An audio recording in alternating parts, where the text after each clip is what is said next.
All right. I think I can, I'm going to play the video.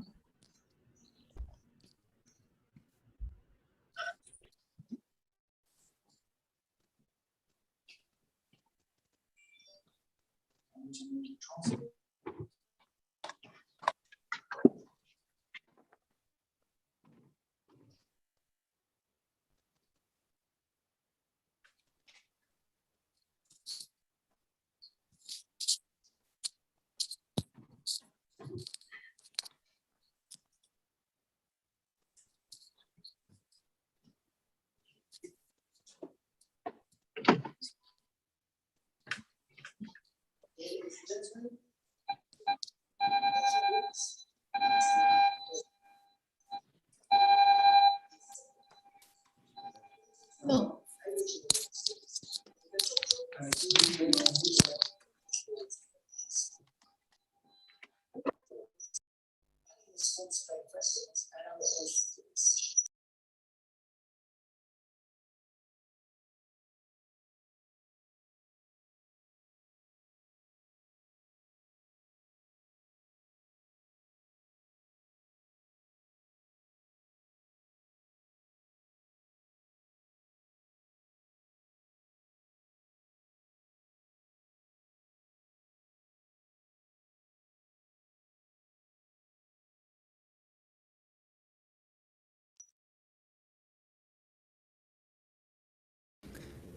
Dear ladies and gentlemen, good morning to our Dutch audience and good afternoon to our Chinese audience.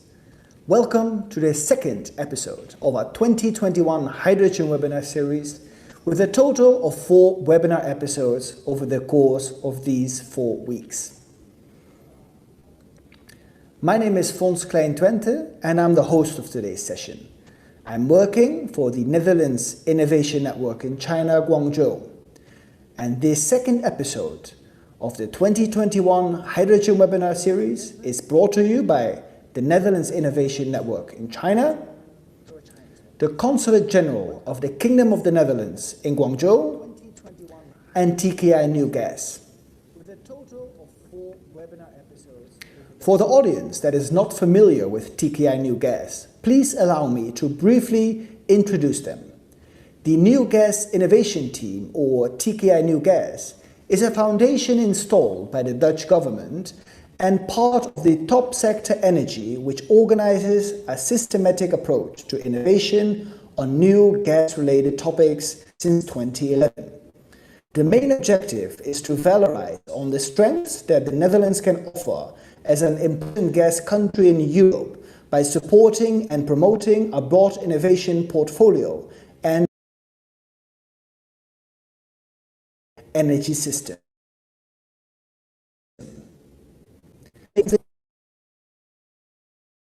We have a very interesting program with various speakers again, focusing on hydrogen innovation projects in the Netherlands, where we will focus on a more general introduction into the Dutch hydrogen sector and zoom in on the latest policy updates, developments, and recent impressive Dutch projects.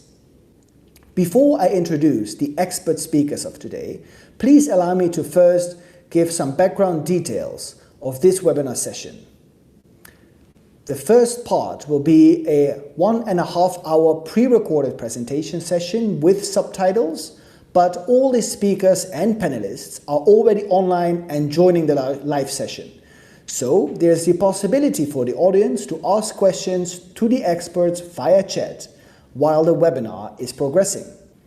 After the presentation session, there will also be a live interactive discussion session with a simultaneous translator. We recommend everybody to already type your questions in the Q&A during the webinar, so our translator has the opportunity to provide us with a translation before the start of the interactive discussion.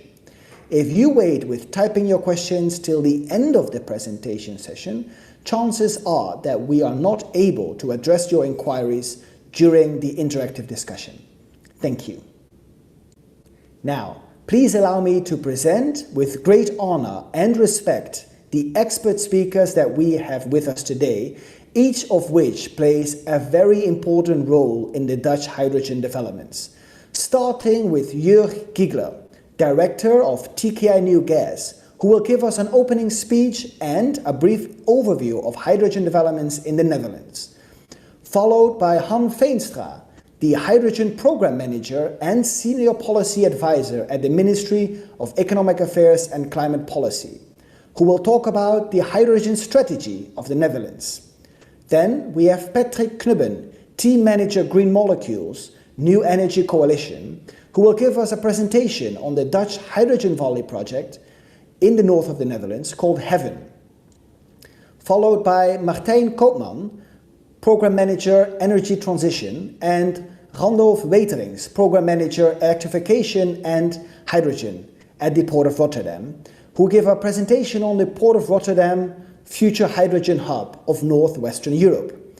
And last but not least, we have Dr. Engineer Julio Garcia Navarro of High Delta, the Project Manager, the Project Coordinator of New Energy Coalition, who will give an introductory presentation on the High Delta project, who are responsible for, among others, the gas-hydrogen pipeline transition. Now, without further ado, let's start with the presentation session with Jörg Giegler, Director of TKI New Gas, who will give us an opening speech and a brief overview of hydrogen developments in the Netherlands. Jörg Giegler, the floor is yours. Good morning and good afternoon, ladies and gentlemen. My name is Jörg Giegler. I'm the Managing Director of the TKI New Gas of the top sector energy in the Netherlands. And it is a great pleasure and honor to give this presentation at the Hydrogen Webinar Series 2021. My presentation will give a brief overview of hydrogen developments in the Netherlands. And I would like to start with this great photograph of an offshore wind turbine, which is very crucial in relation to the production of green hydrogen, as the Netherlands has a large potential of offshore wind energy in the North Sea, which is just in front of our door. In my presentation, I will be talking about 4 different topics, and I will mainly focus on innovation. First of all, I will present to you industry developments. So what's going on in the industry?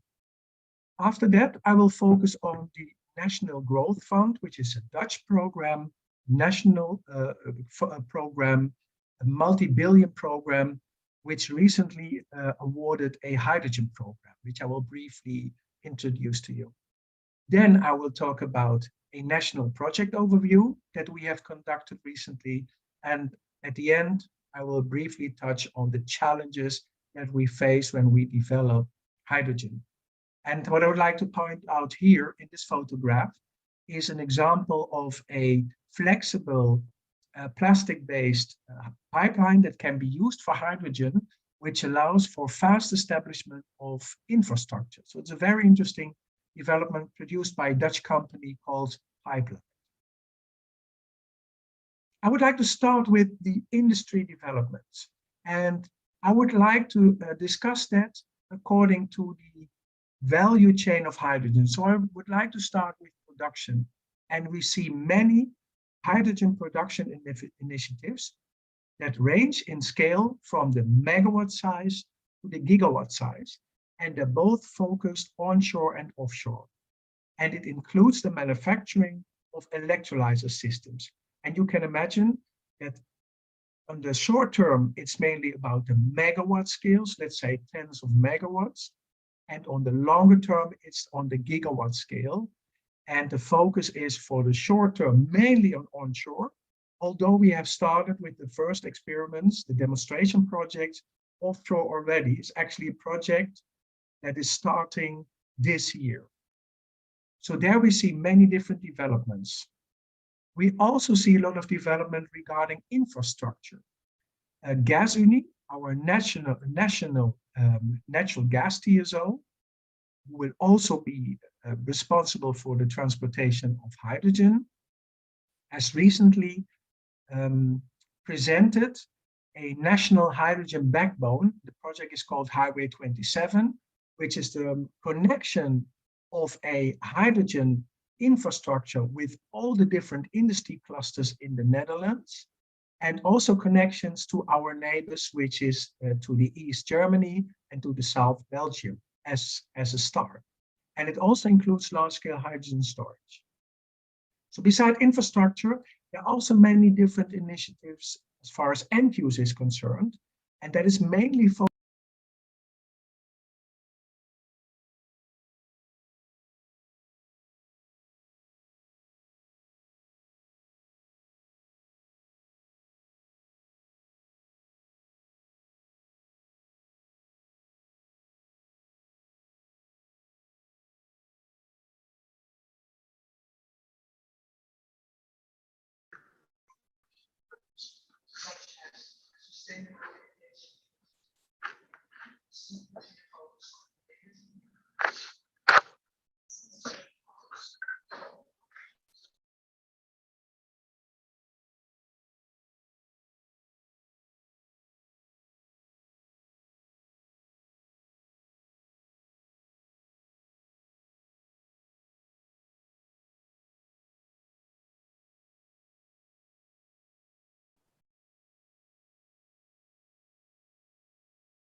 the greening of the Dutch economy. We have applied with different top sectors. I already explained to you, I'm part of the top sector energy, but chemistry and also the high-tech systems and materials, HTSM, has been involved. We have been granted a subsidy of 338 million euros for 7 to 8 years, and that is only the public share. So this must be at least doubled or tripled. So we have actually a 1 billion euro program for the next couple of years dealing with hydrogen. So what are the topics that we're dealing with? Well, first of all, it's a broad R&D innovation program connecting hydrogen, energy, and chemistry. So it's not only about short-term use of hydrogen, but it's also on long-term use, looking at the more complicated chemistry behind it and seeing how we can produce actually a whole range of different products with hydrogen. It's also focused on demonstration projects, and then mainly on the medium scale. And the last part that was included in this program, in this project, is the so-called human capital agenda, which deals with the education and the training of people who have to work in the hydrogen sector. The start of this program is anticipated, well, actually, just after the summer holidays. So we hope that we can start in September in setting up the whole governance, and then early next year, the first projects could start. Now I would like to jump with you to a national project overview. I've been talking to our Chinese friends already last year, and then I presented an overview of 99 projects. We have made a new version in May, and now we have 130 projects, at least probably a little bit more. And I would just like to give you a few highlights. And the highlights are, for example, a 20 megawatt electrolyzer project where we expect the financial investment decision this year. There's also a project that has started with the hydrogen storage in salt caverns. So that's hydrogen storage on a large scale. The first holes have been drilled and the material is being tested, as well as the cavern. So that's going on as we speak. We have a project called the Hydrogen Valley. And within this Hydrogen Valley, an integrated approach to hydrogen is being designed and demonstrated. So it's not only mobility, not only industry, but it's all together, including system integration, flexibility, storage, infrastructure, demonstration project, development of knowledge, etc. And this is a prime example of for the European Commission of what we can do as far as hydrogen valleys is concerned.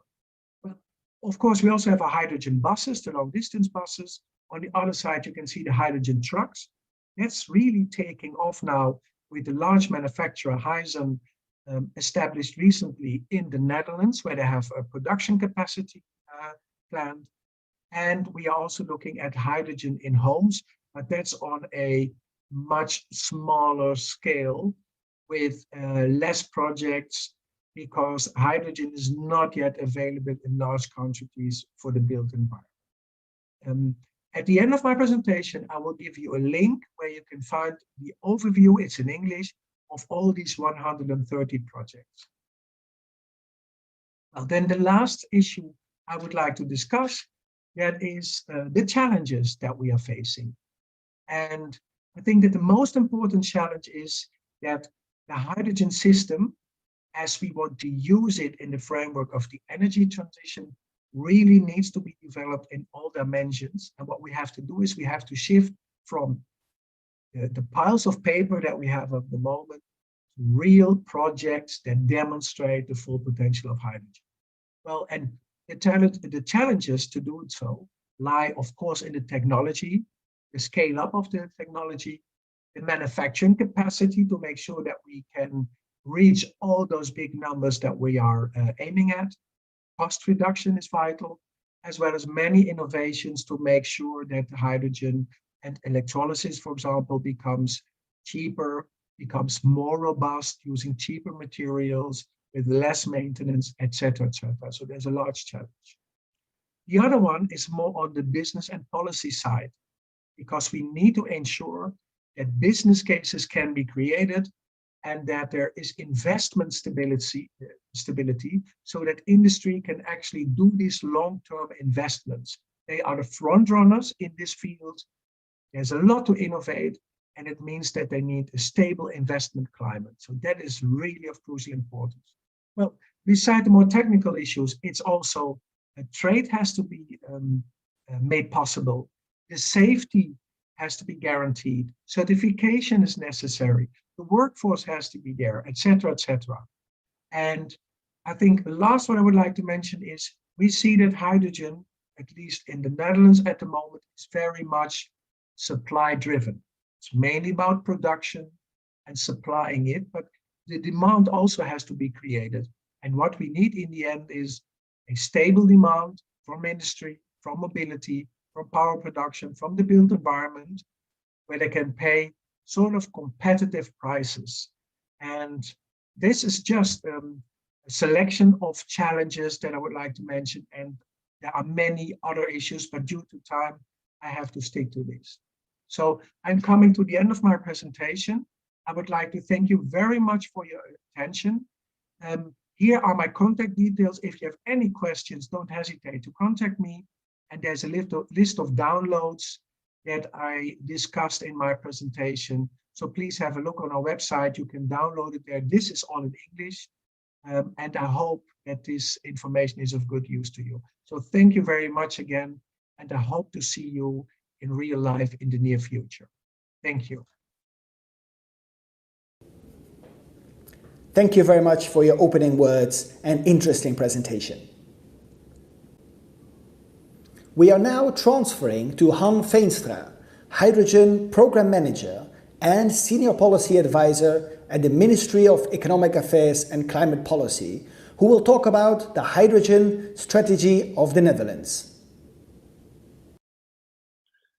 Hello everybody, my name is Han Veenstra. I'm representing the Ministry of Economic Affairs and Climate Policy of the Netherlands. And it is my pleasure to tell you about the hydrogen strategy of the Netherlands. And I'm very happy also that I can participate in this event. First of all, it's always important as a government to make clear why hydrogen is important. So let me very briefly go into this from a government's perspective.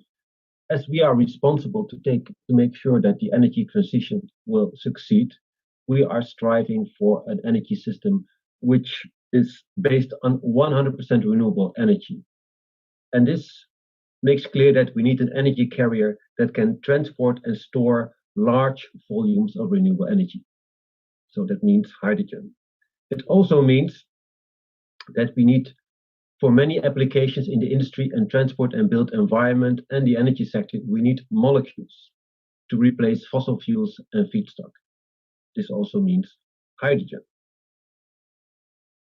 And of course, this is not only a must for our economy, because we want our energy system and economic system to continue and to grow, but it's also a huge economic opportunity. So it can lead to green economic growth. So this is from a government perspective, why actually every government should very seriously consider or work on hydrogen. Now, what does that mean for the Netherlands? What is the perspective in particular for the Netherlands? This picture actually says it all.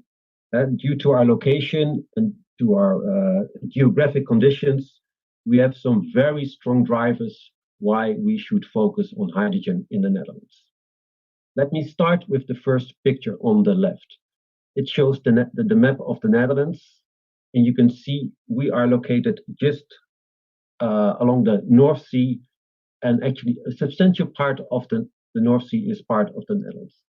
And in this part of the North Sea, we can deploy a lot of offshore wind energy. We have a lot of potential for offshore wind energy, and this can be used to make hydrogen. And also the other way around. With hydrogen, you can tap the potential of offshore wind. Our second driver is shown on the second picture. The yellow lines represent the high pressure natural gas infrastructure.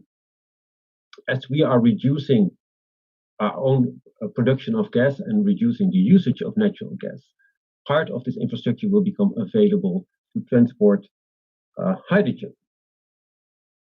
The third picture is also, if you look at the blue dots, those are representing the industrial clusters in the Netherlands, the most important industrial clusters in the Netherlands. Actually, they are already using and producing a lot of hydrogen. We have a very big existing hydrogen market, which we can use to further develop the clean hydrogen market. Furthermore, those clusters are located close to the coast, so we can easily connect it to the offshore production of hydrogen. And of course, we also have big ports which we can use to import hydrogen. And the last picture on the right shows that we also have a lot of space in the Netherlands where we can store hydrogen, and not only depleted gas fields, but also salt caverns, which are very suitable for storing huge quantities of hydrogen, which is important because that will allow us also to work on seasonal storage of hydrogen and seasonal storage of renewable energy. So these are 4 very good reasons why the Netherlands is extremely well positioned to focus on hydrogen.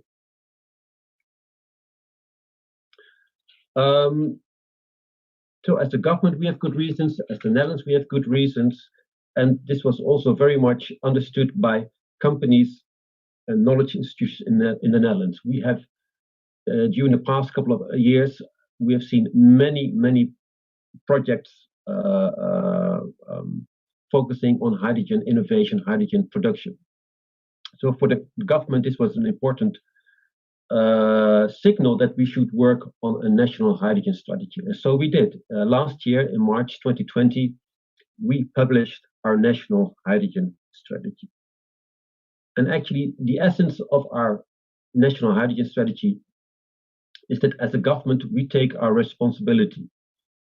If you know that hydrogen is an indispensable link in the energy transition next to electricity next to sustainable heat. So hydrogen is of course not the only solution. If you recognize this position of hydrogen, then as a government you have the responsibility to make sure that all the conditions will be in place to make sure that hydrogen can be introduced as an energy carrier in your economy and in your energy system.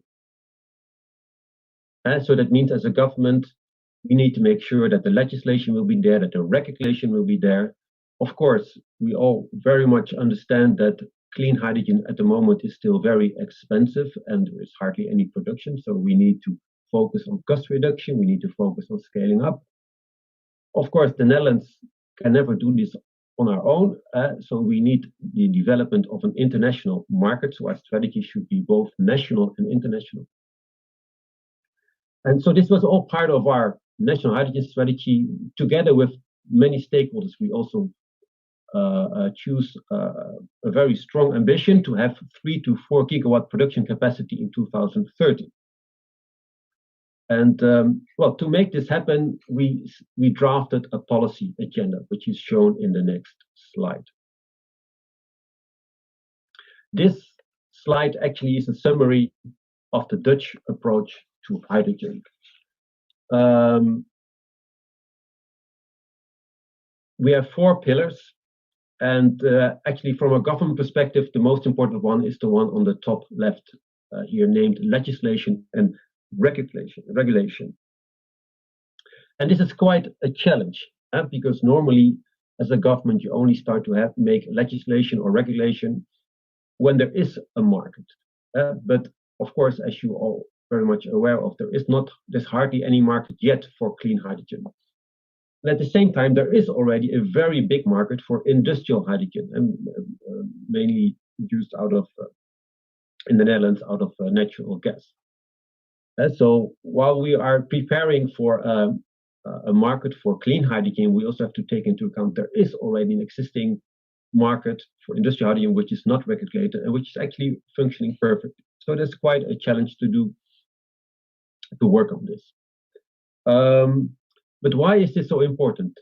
Well, a number of topics here are mentioned. Of course, when companies want to invest in producing and using hydrogen, they need to make sure that there will be available infrastructure. So as the Netherlands, we are doing research on to what extent we can repurpose our existing gas infrastructure and to make sure it will have like third-party access to all people who want to produce and use and transport hydrogen. Companies also want to know what will be the legal situation, because at the moment hydrogen is only an industrial good but not recognized as an energy carrier in our energy law. So we need to work on the position of hydrogen in our energy laws. And also we need to make sure there is a vision on how this market will function. Also, companies want to know what will be the value of my hydrogen and how will hydrogen be defined. So we are working on a system for certification, for guarantees of origin. Of course, not only as the Netherlands, we have to do this within the context of the European Union. Maybe one of the most important issues is safety, and we're going to use and apply hydrogen in sectors where we did not use hydrogen before. And of course, we need to make sure it will be safe. So together we're also with many private stakeholders, we are working on safety measures and on safety law. If we go to the top right corner, there you see cost reduction and scaling up. This is of course about creating supply and making sure that the costs will be reduced. So that means that as a government, we have to make sure that there will be support schemes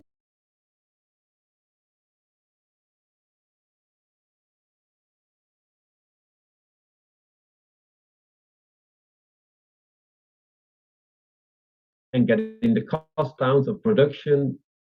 Just as important, and maybe even the most important part, is making sure there will be demand.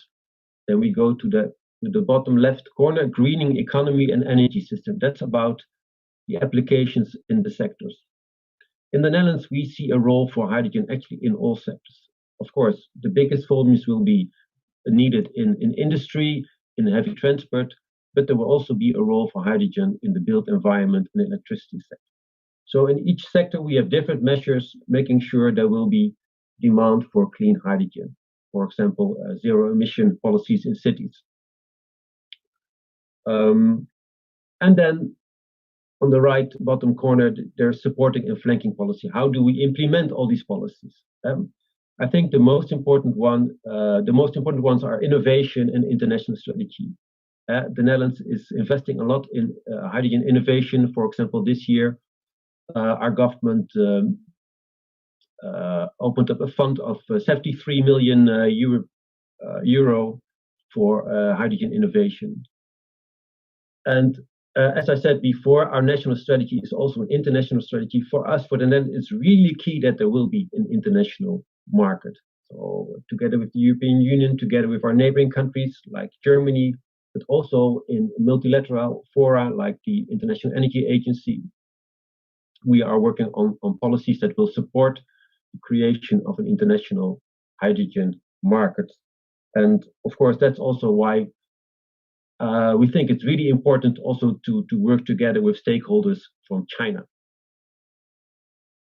So this, in short, is our policy agenda. This is where we at our ministry and other ministries in the Netherlands are working on at the moment. Now, let me mention a couple of topics for which I think the Netherlands really stand out, and which also could be of interest to all kinds of parties and stakeholders in China. Of course, I think most remarkable at the moment is, of course, our decision or our ambition to repurpose our natural gas infrastructure. In the worldwide, still quite a few countries are still switching from coal to natural gas. And the Netherlands is one of the first countries to really see how we can switch from natural gas to the next generation of sustainable gas, in particular hydrogen. And that also means that we are thinking about how can we reuse our natural gas infrastructure, our gas technology, for the purpose of introducing hydrogen in our system. In the Netherlands, we have more than 11,500 kilometers of high-pressure natural gas infrastructure pipelines. And this, of course, gives us a huge capacity to transport renewable energy, much more than we could transport through electricity cables. And of course, we have to make sure that these pipelines will be connected to the offshore wind farms. Of course, there will also be cross-border pipelines connecting the Netherlands to Germany, to Belgium, France, other markets, and maybe in the near future there will be a hydrogen backbone in the whole of Western Europe, connecting all the major markets. And of course, it's not only about pipelines; it's also about import terminals. Just like right now, we are importing LNG, so maybe in the near future we could also import hydrogen. So we're also working on infrastructure for that. Another topic for which the Netherlands stands out is that we want to be one of the front runners in production of green hydrogen. So as I mentioned before, we have many projects in the Netherlands. I think we have more than 150 hydrogen projects, and quite a few of them are about large-scale production of hydrogen. On this map, you can see a couple of the biggest projects, and we are hoping that they can take final investment decision before 2025, because we are aiming to have 500 megawatt of production capacity in 2025. So this will help us to understand what large-scale production of green hydrogen is about, because there is still a lot we can learn about that. The most important reason why for the Netherlands this is really important is because what I said before, we have this huge potential for offshore wind. And if we want to tap this potential, we need hydrogen to transport and store this huge amounts of offshore energy. We are planning to have 10 gigawatt of offshore wind by 2030, and and we will add many gigawatts after 2030. And for this, we need hydrogen. So right now, we are doing some very exciting things. For example, we are considering to issue integrated tenders for offshore wind farms, where companies can decide by themselves whether they want to have to sell electricity, or whether they want to sell hydrogen, whether they want to have pipelines transporting the energy as hydrogen from the offshore wind farms, or whether they want to use electricity cables. And we think there will be a lot of interest from companies in this type of tenders. We expect electrolysis to take place onshore in the coming years. The first projects are being planned, as I mentioned. But of course, as we are aiming to have a production at gigawatt scale, we have to understand what does it take to produce hydrogen at gigawatt scale. How much space does it take? What does it mean for technology? What does it mean for cost? So we do a lot of research on this. We expect that after 2030, there will be offshore electrolysis, because there will be no more space onshore, and it will be more economical to do the electrolysis offshore. And very interesting, right now, a pilot has started here in The Hague, very near the coast of The Hague, on an existing gas platform. A couple of different types of electrolyzers are being tested to see how they function in the environment of the sea, and also, for example, whether we can use seawater for electrolyzers. So the pilots have started, and there will be more pilots coming in the coming years. There are also Dutch companies working on turbines that directly make hydrogen. And maybe if we keep on expanding offshore wind farms, we will have energy islands in the North Sea, which is quite an interesting perspective, not only for the Netherlands, but also, of course, for countries that are also along the North Sea, like Denmark and Germany and the UK. And here, this map, which actually shows many interesting projects, but here in the North Sea, you can see the example of an energy island.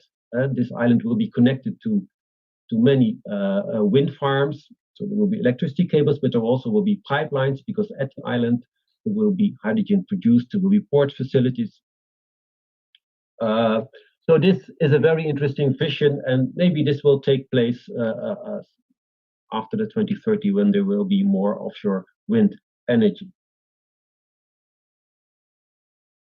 At the moment, the fastest developments are going on in transport and in mobility, and I just want to give you a few examples of this.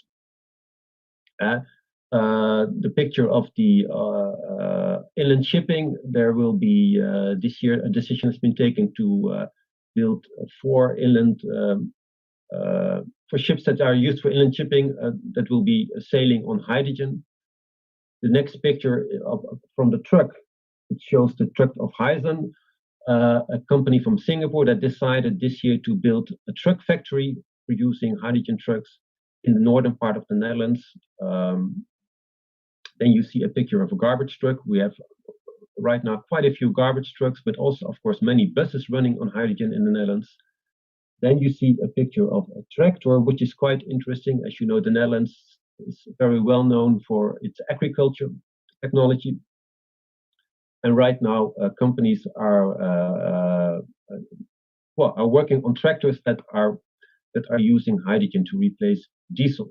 And in the middle, that's also quite interesting. That's from, of course, as I mentioned, we also are exploring the option to use hydrogen in the built environment to replace natural gas for the heating of houses. And in this picture, you can see there's an apartment building near Rotterdam where boilers are being tested that run fully on hydrogen. 3 different types of boilers are being tested. And the first small-scale pilots will start shortly. And this will be quite interesting to find out. In the Netherlands, we use a lot of natural gas for heating of homes. And maybe part of it can be replaced with hydrogen in the future. So these are some of the developments that are going on in the Netherlands and which are supported also by the government. So far, I mainly discussed about production of hydrogen in the Netherlands, but of course, we will need so much hydrogen for the industry in particular that we can never produce this alone in the Netherlands or in the neighboring countries. So for us, the import of hydrogen will also be very important, and we have to prepare for this right now. And so we will have our own production, which mainly will be coming from the North Sea, but we expect there will be import from other parts of Europe, maybe countries in Southern Europe where there's more a lot of potential for solar energy. But we expect there will be a lot of imports from outside of the EU. And that's why we asked the port of Rotterdam, the biggest port of Europe, to explore worldwide what are the options for setting up supply chains. And they are quite busy with that and quite successful, already identified quite a very interesting opportunities. And they've set up agreements with countries like Uruguay, with Chile, and countries in Africa, working together with Australia, of course, also closely working together with Germany, where also for Germany import will be very important. So this will be quite important because we also have to find out what will this mean for the European energy policy. Because in the past we never thought that we could import renewable energy at a very large scale. And actually what we see right now is this could go much faster than we anticipated. So the first companies are already knocking on our doors and saying we can deliver hydrogen in your port in 2025. So we have to make sure that our legislation, our market will be ready to receive import. And in particular, as I mentioned, in Northwestern Europe, there will be a huge demand for hydrogen. And we think you will be a leading market to develop these worldwide export and import supply chains. And it also means for the Netherlands, we will work together on this with other countries in Europe. What will be necessary for this is that we also have the infrastructure in place. And I mentioned before, right now we have LNG terminals. So in the future, we might have hydrogen terminals. And we need to have pipelines that can make sure that we can supply all the industrial clusters with this imported hydrogen. Of course, the big question for import of hydrogen is what kind of technologies, what kind of energy carriers will be used. Will it be ammonia? Will it be liquid? Will it be some other technology? And so this is being explored now by companies worldwide. And of course, most likely there will be different energy carriers existing next to each other. But this is, of course, very important aspect for international supply chains. What it makes clear anyway is that hydrogen will have a huge impact on the global energy market. Actually, hydrogen will be one of the main factors that will reshape global energy market. So whether it's for the Netherlands or for whether it's China, we all need to take this very seriously and need, of course, to work together to make sure that worldwide there will be a shared approach to creating this international market for hydrogen and to make sure that hydrogen can help us to achieve our energy and climate goals, which of course is the main reason why we want to focus on hydrogen. So this is in a nutshell the Dutch strategy on hydrogen. I'm looking forward to questions and to remarks, and of course I'm looking forward to collaboration between stakeholders from the Netherlands and China to make sure that hydrogen will be successfully introduced in our markets. Thank you. Thank you very much, Hans Veenstra, for this interesting and in-depth overview of hydrogen in the Netherlands. Then we continue straight to Patrick Klubben, who is the team manager at Green Molecules and New Energy Coalition, who will give us a presentation on the Dutch Hydrogen Valley project in the north of the Netherlands called Heaven. Hello. Thank you, Fons, for introducing me and having me on the stage, and thank you for to the organizers for also inviting me to bring to you the storyline, the explanation on what we're doing in the northern Netherlands with our Heaven project, which is a Hydrogen Valley concept. And I name my presentation From Heaven to Hydrogen Valleys. I hope you will be able to absorb the information and get some really interesting questions. And it's all about transition to a hydrogen economy. And let's start. This is our Western European landscaping. You can see the blue area. It's North Sea, and the little isles over here. That's the beginning of the Netherlands. This is Netherlands, and this is our region. So where are we located? We are here. This is our Hydrogen Valley region, comprising the provinces of Groningen, Friesland, and Drenthe. And that's the region where we are going to start this endeavor. But some background first. And here you can see a more narrow view of the northern Netherlands, of the provinces of Friesland, Groningen, and Drenthe. And you can see grayish areas and reddish dots. The gray areas are the natural gas fields, which are connected to our national gas grid. And the very big gray area, it's the Slochteren field, well known as also as the Groningen field, one of the largest onshore gas fields in the world since its discovery in the early 60s. But natural gas has brought a lot of prosperity to the Netherlands, the northern Netherlands, but also some challenges and some problems. One of the challenges is the reddish dots. These are little earthquakes triggered by the extraction of natural gas from the Slochteren field. And that has resulted in a lot of discomfort for the people living there. And that has, again, resulted in a lengthy discussion and a decision of the Dutch national government to stop the extraction of natural gas from the Groningen field. And as I said, the natural gas has brought a lot of prosperity to the Netherlands. But if this extraction is stopped, we need to do something. So we have created a plan to be able to cope with this challenge. And here you can see the challenge. The top graph indicates the cumulative extraction of the gas field, and the bottom graph gives an indication on the effect on the economic growth in the northern Netherlands. And here we still projected that the field will be stopped in 2025. It's actually being stopped in 2023, but you can see there is a tremendous impact, estimated at -8 to -10%, maybe bigger, also taking into account all kind of recovery aspects from the COVID pandemic. So in order to cope with this challenge, we need a plan, and we prepared a plan. Together with Professor Ed van Wyk, we designed the plan, a green hydrogen economy in the northern Netherlands, and this has really gave us a kick. This has really jump-started the development.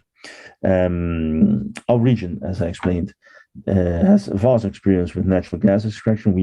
We mastered the art of managing the molecule methane, the main constituent of natural gas.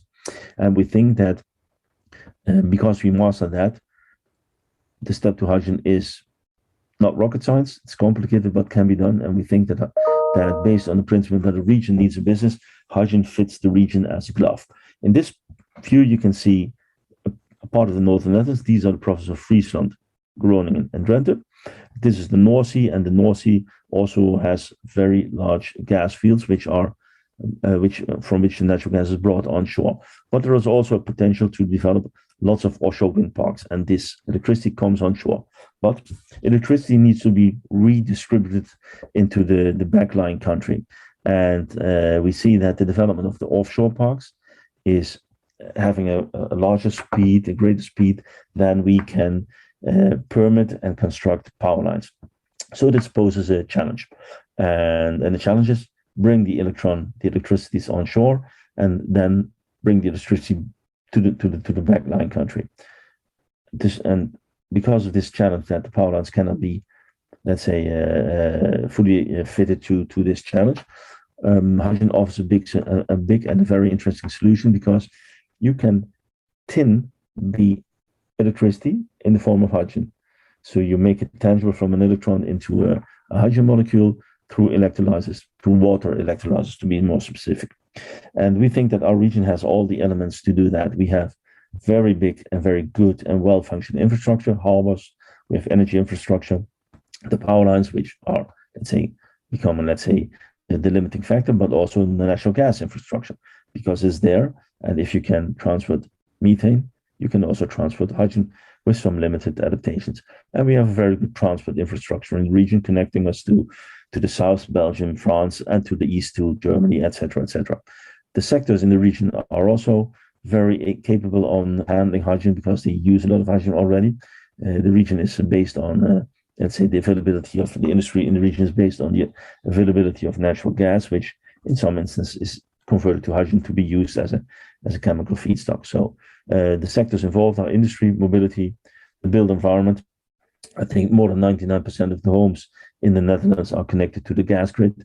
And if you can adapt the gas grid from natural gas to hydrogen, makes sense. So you can bring the hydrogen into the homes, and with some minor adaptations in the boilers, etc., you can also generate your home and heat your home with hydrogen. And the net balance is another aspect which can be, let's say, tackled with use of hydrogen. But there's more. We also have a human capital and innovation agenda, because if you want to design and construct all these installations, you also need to maintain them. And therefore, we are creating a human capital program called Hydrogen Works.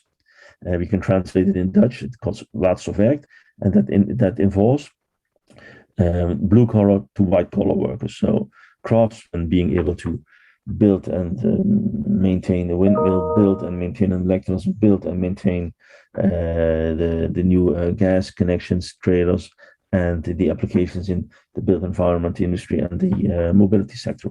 But also academic level is very much of interest, because you need to think of new business models and all kinds of new developments. This is another view on how we see that. Here you can see the bluish areas, the North Sea, wind parks on the North Sea. Electricity comes in. There is also renewable electricity production onshore with the solar fields and onshore power wind farms. The electricity is converted in an electrolyzer and being distributed to mobility and transport applications, to industry and the built environment. But in order to create a fully functioning and robust and future-oriented system, we also need to store the hydrogen.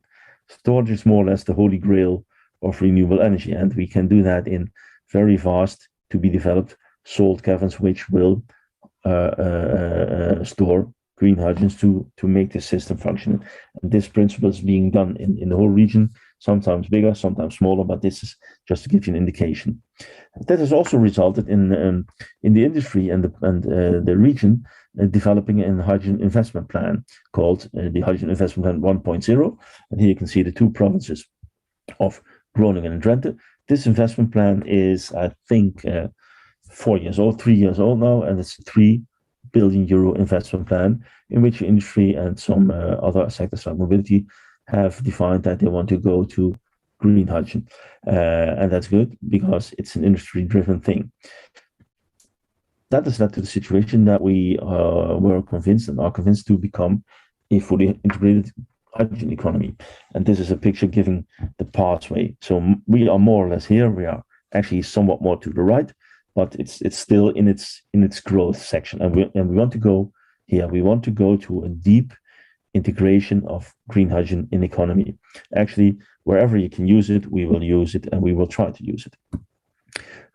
Back to the Netherlands, and we think that we have a perfect match, and the region is very willing to co-develop this integrated green hydrogen economy, because we have, as stated, access to the sea, access to vast potential of green energy, green electricity, and we have very good connections to our neighboring countries who also have this potential. So that's a tremendous asset to become this hydrogen valley. We have in the industry there, large chemical industry, which is also experienced in production and handling of hydrogen, but now predominantly made from natural gas. So the step will be made from leaving natural gas, stepping into, let's say, electrolytic hydrogen. And the gas transmission and the large underground storage facilities gives a really big competitive advantage to do so. So we have the potential to scale up and export more or less the green hydrogen to other regions in the Netherlands and abroad. It contributes to the ongoing decarbonization of mobility in urban areas, thereby increasing the comfort of living for the inhabitants. So the buses in Groningen and Drenthe, Groningen and Drenthe has the one of the largest zero-emission bus fleets in the world, with I think 150 or 150 electric buses, and now 20 hydrogen buses, and next year 30. So may sound small, but it's a very big step, and we are demonstrating that it can be done in an integrated manner.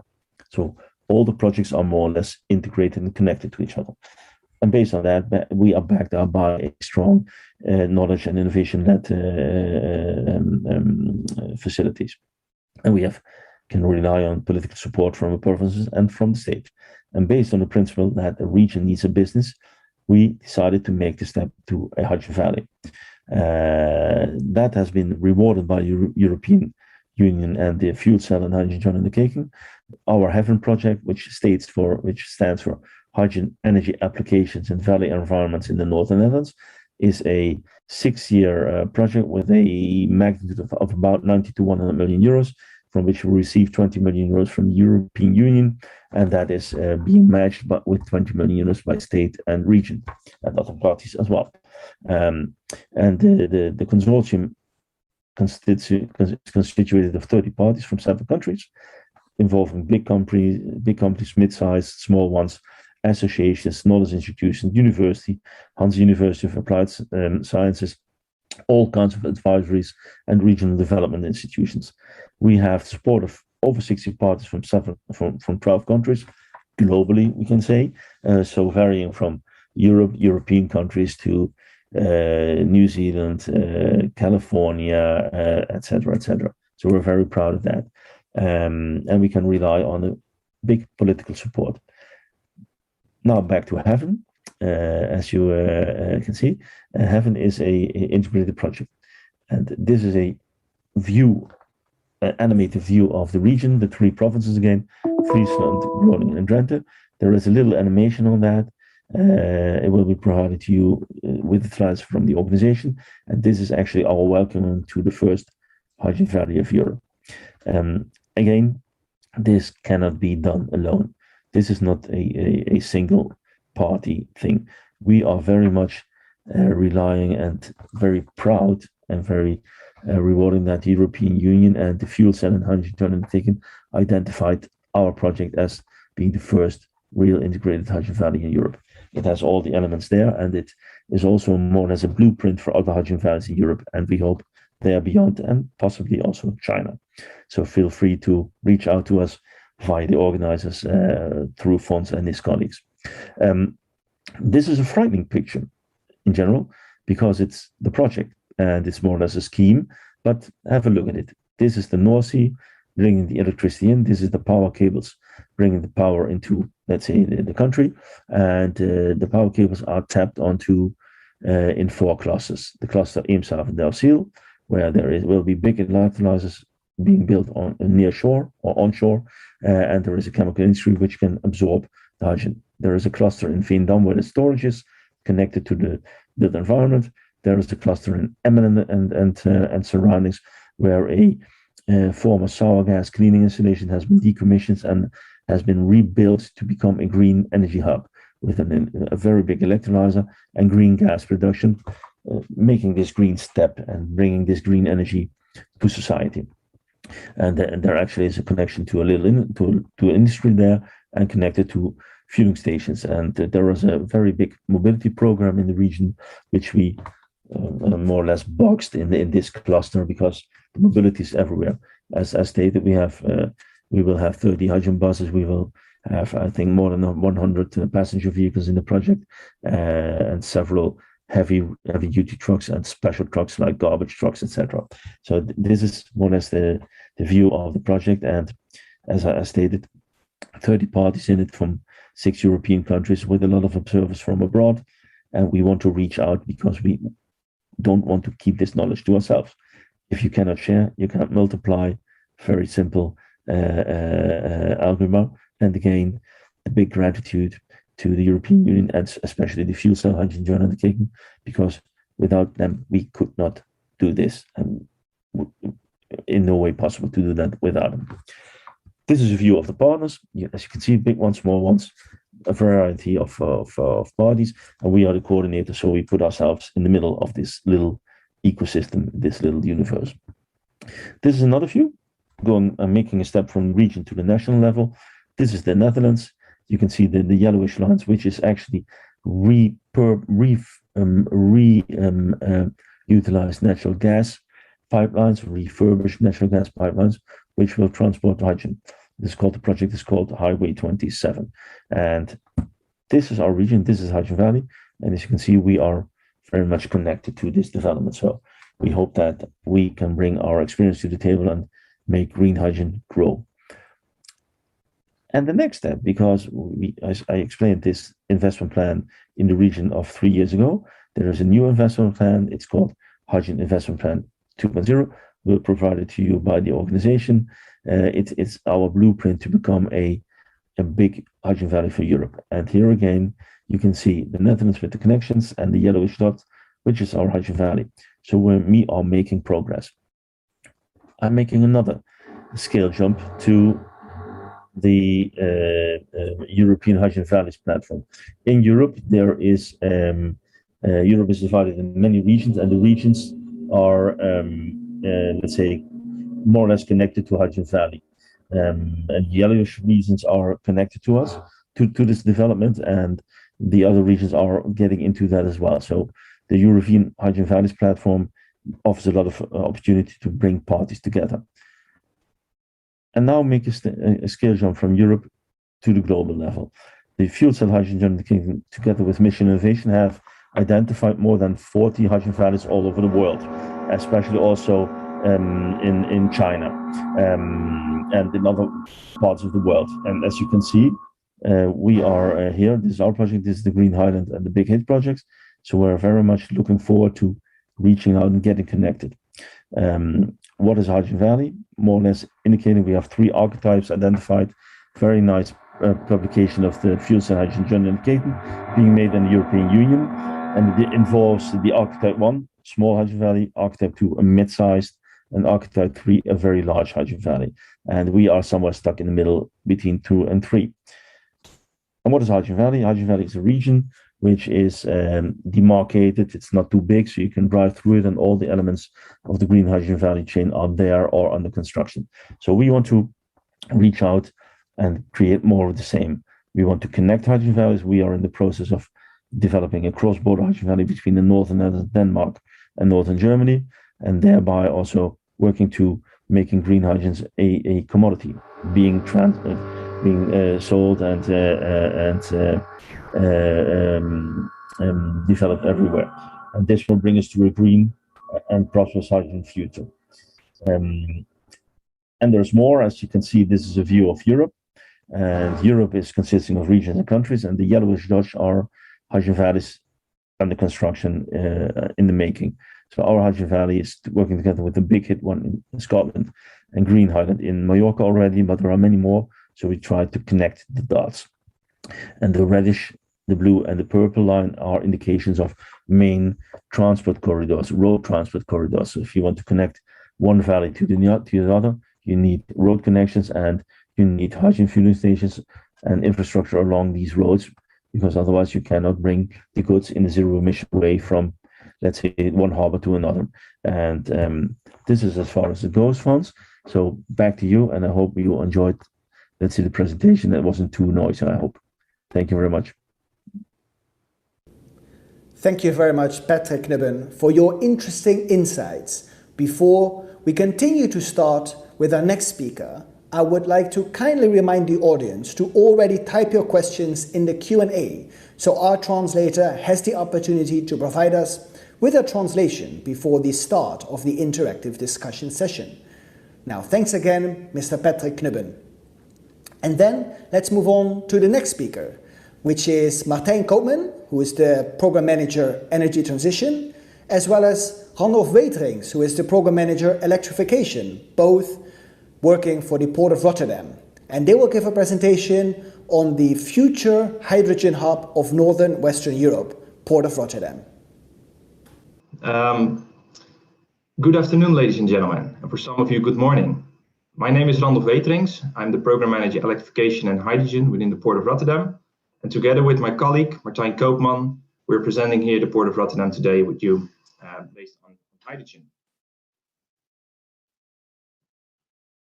So before we start the hydrogen presentation, I would like to emphasize that the Port of Rotterdam is already working with a lot of Chinese companies for decades. It's very successful, and we really hope that we can continue this with hydrogen as well in the future. So just give you an introduction to the Port of Rotterdam. The Port of Rotterdam is today the largest port in Europe, and it exists of different sectors, and one of that is the energy sector. So today, the Port of Rotterdam, the energy that comes into Europe is roughly 30% of the total European energy demand. It enters the Port of Rotterdam.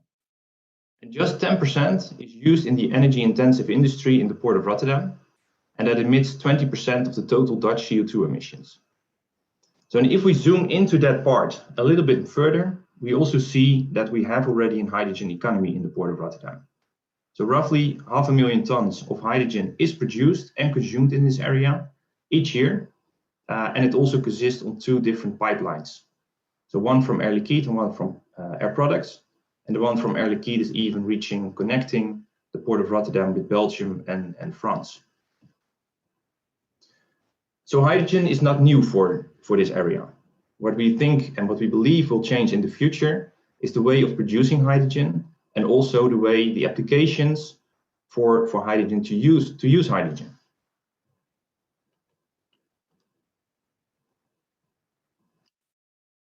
So already 1.5 years ago, we published a hydrogen vision, and this picture indicates, this picture gives some good indication about the summary of that. On the right-hand side, you see basically the ambition that we have towards 2050. So in 2050, we expect 20 million tons of hydrogen that enters the Port of Rotterdam, enters northwestern Europe via the Port of Rotterdam, and then will find its way. The hydrogen will find its way through the places in northwestern Europe. We also believe that if you focus on that part, that just 10% can be produced locally in the Port of Rotterdam or on the North Sea, but 90% of that should be imported from other regions where we focus on as well. And the 20 million ton will deliver roughly 200 million ton of CO2 reduction. So it is significant. But we're here today, and this is what we show also in the picture here. The picture indicates the different activities that we do today. So on the left-hand side, you see the different sources of hydrogen, and on the right-hand side, you see the applications of hydrogen. So let's start with the left-hand side. One of the first things that we do, because what I already said, in the end, in 2050, we expect a lot of hydrogen import that is needed. We start with hydrogen import. Hydrogen import can come here on different ways, but Martijn will tell you much more about it later on in this presentation. One of the first steps that we take is decarbonizing the existing industry. So we have, what I said, roughly 500,000 tons of hydrogen that is produced each year in this area based on steam reformers, on natural gas. The first thing that we are doing is capturing that CO2, collect that with the Portus pipeline, it's a CO2 pipeline, and store the CO2 in an empty gas field under the North Sea. We also have an extra facility that we're planning. It's called the H-Vision project. And with H-Vision, we are planning to decarbonize the refinery gas. So the waste gases that we have in the Port of Rotterdam, we're planning to decarbonize that as well. So basically turn that into hydrogen as well. And then the third option is what you see on the left-hand side with the windmills, is connecting green electricity, so based on electrolyzers, connect that with the potential that we have on the North Sea. So the Dutch government is planning a lot of offshore wind farms on the North Sea. Part of that will be used as electricity, but we also see applications for turning that electricity into hydrogen. And that is what we do on the left-hand side. So one of the first things that we do before 2030 is collecting a 2 gigawatt offshore wind farm, collect that electricity and convert that into hydrogen, what you see on the left-hand side, on the bottom side, in the conversion park, what we call conversion park, into hydrogen. So the conversion park, and in the next slide, I've got a picture of it as well. We turn 2 gigawatt offshore wind into hydrogen. It's a central place where large-scale hydrogen production facilities can be plugged in. So you have to think about the 200 megawatt electrolyzer of Shell, 250 megawatt electrolyzer of BP, together with Nourion in the project called H250. And the conversion park is a place where the infrastructure will already be there for at least 1 gigawatt, because that's what we need in this area. Then you see the white pipeline throughout the whole picture, and that's in order to connect the sources with the different users in this area. So the first phase for this is connecting all the different companies in the port of Rotterdam from the left-hand side towards the right-hand side. That's phase 1. And in the second phase, we're also planning to connect it with our other customers in North Rhine-Westphalia and Gemmelot. And the reason for that is, where I started with this presentation, is that 90% of the total energy today is going further into the system towards Northwestern Europe. So for Rotterdam, it's very important that the hydrogen ambition not only stops in the port of Rotterdam, but continues also to the other regions that are planning to have hydrogen in the system as well. And we do that together with GasUnie. So GasUnie is the national grid operator for natural gas today, and we believe that in the future it will also be they will also play a part. Will play a role in hydrogen infrastructure in the Netherlands. So this will be a third pipeline. The first two that we already have are privately owned pipelines. The difference with this pipeline is that it will be an open access pipeline, so everybody can connect in order to produce hydrogen, to deliver hydrogen, and also to use hydrogen. So in this area, we see that we already, of course, and one of the applications that we see in this area is an increasing demand in industry. So there is already a hydrogen demand in the port of Rotterdam, but we see that it is increasing over time for the current applications, but also for new applications. And another development that we see is, and where we believe that hydrogen should play a significant role as well, is in the heavy industry or the heavy transportation sector. So on the bottom side, you see two of the projects that we do. The first one is the HyTrucks project, based on trucks. So hydrogen as a fuel for trucks. With the HyTrucks project, we're aiming of 1,000 trucks in 2025 on the road. And what is important in there is that not only the trucks will come, but also the infrastructure will be there. So in this program, we work on infrastructure all the way from Rotterdam, connecting it with Antwerp, and also connecting it with Germany. And the second project, the second new development that we see here is in inland navigation. And this project is called Rhine. And for that, we are also aiming at delivering hydrogen for inland navigation, so towards Germany. So before I hand over to Martijn, let me first show you the picture of how we believe that, and how we foresee that green hydrogen production will be there in the port of Rotterdam. This is the Maasvlakte. It's the edge of the port of Rotterdam. It's very close to the North Sea. And with the two arrows, you already see the first two offshore wind farms that will come to Rotterdam, that will have its wind landfall in Rotterdam. And on the bottom side, you also see the conversion park. So we have reserved today 24 hectares in order to turn green electricity into hydrogen. On the bottom side, you also see the first projects that wants to be operational in this area.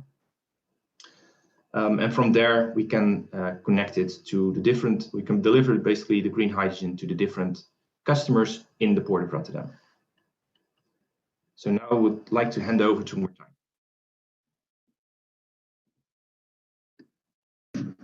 Thanks, Randolph. Again, ni hao ma. Very nice to be here and to be presenting to this Chinese public. Randolph explained the overall picture of the hydrogen ambition and the hydrogen projects in the port of Rotterdam.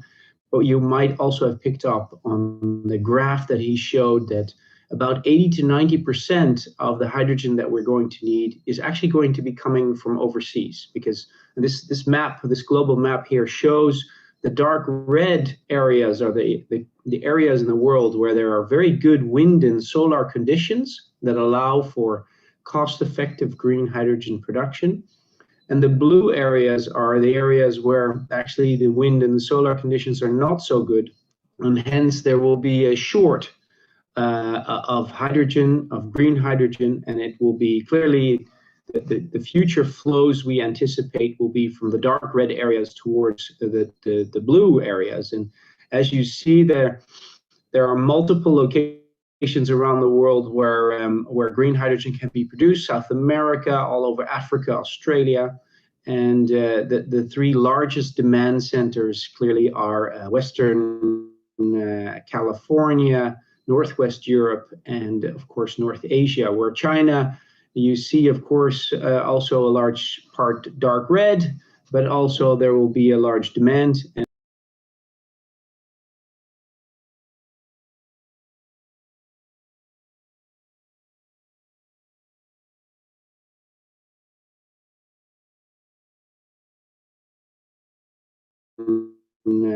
California, Northwest Europe, and of course North Asia, where China, you see of course also a large part dark red, but also there will be a large demand, and it's our vision that actually China will be a very ambitious developer of green hydrogen, a producer of green hydrogen, but probably for its own consumption.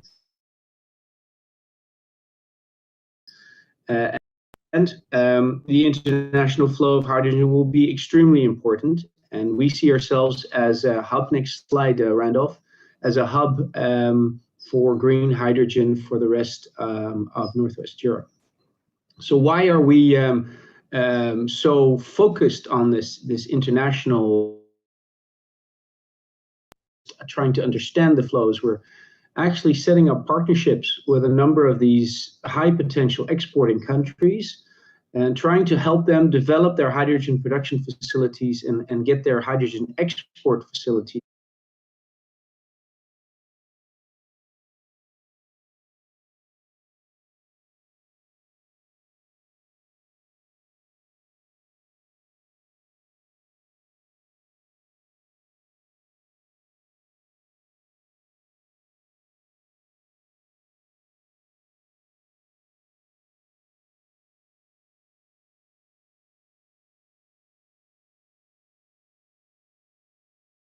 Very large CO2 emitters, we need to help them decarbonize. We need them to start using more and more green hydrogen as cost effective as possible.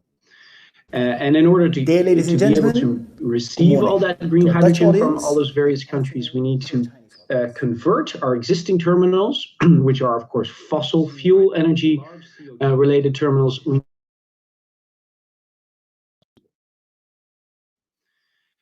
And in order to be able to receive all that green hydrogen from all those various countries, we need to convert our existing terminals, which are of course fossil fuel energy related terminals. We need to convert them into being able to receive hydrogen in the different forms that exist. And lastly, we also would like to see if we can somehow assist in the development on the overseas side. And hence, in certain points, in certain locations and conditions, we are. You see, of course, also a large.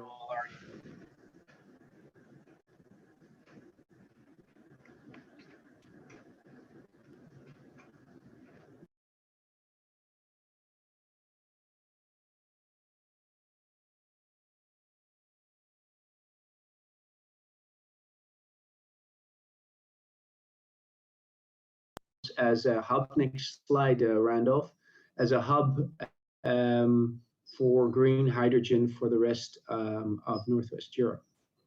So why are we so focused on this international flow? And we are actually doing even more than just trying to understand the flows. We're actually setting up partnerships with a number of these high potential exporting countries and trying to help them develop their hydrogen production facilities and get their hydrogen export facilities going. And the main reason we're doing that is because we need to help our customers in the port of Rotterdam, which are very large CO2 emitters. We need to help them decarbonize. We need them to start using more and more green hydrogen as cost effective as possible. And in order to be able to receive all that green hydrogen from all those various countries, we need to convert our existing terminals, which are, of course, fossil fuel energy related terminals. We need to convert them into being able to receive hydrogen in the different forms that exist. And lastly, we also would like to see if we can somehow assist in the development on the overseas side. And hence, in certain points, in certain locations and conditions, we are a sort of an advisor on the export facility, because, of course, we have a lot of experience and knowledge how to handle hydrogen, which is not an easy product, as you can understand. And so, as such, we envisage the Port of Rotterdam to be a connecting point, a collection point of green hydrogen coming from various points around the world, but also from the North Sea. There will be hydrogen produced in the North Sea. It will come together, it will be aggregated in the Port of Rotterdam, and then it will be distributed onward. Of course, in the Port of Rotterdam, a large part will be consumed, but an even larger part probably will be transported onward to the southeast of the Netherlands and to Germany, which is one of the largest industrial areas and the largest user of the future hydrogen. So, as I mentioned, we need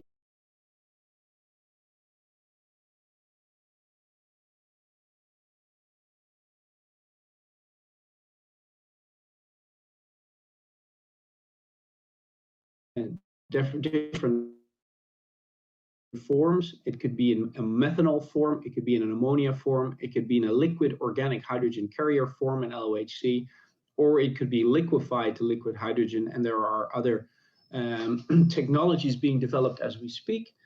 And the idea is the Port of Rotterdam foresees the volume of hydrogen that will be coming to Rotterdam to be so large that we don't need just one terminal. We're probably going to need multiple terminals. In fact, we have already around 7 of our existing terminals that are making very detailed plans on converting part of their terminal to be able to receive one of the first 4 carriers stated here. And we anticipate the first imported hydrogen actually to arrive already in 2023 as lit, and on a commercial scale on 2025. So that's 4 years from now, effectively around the corner.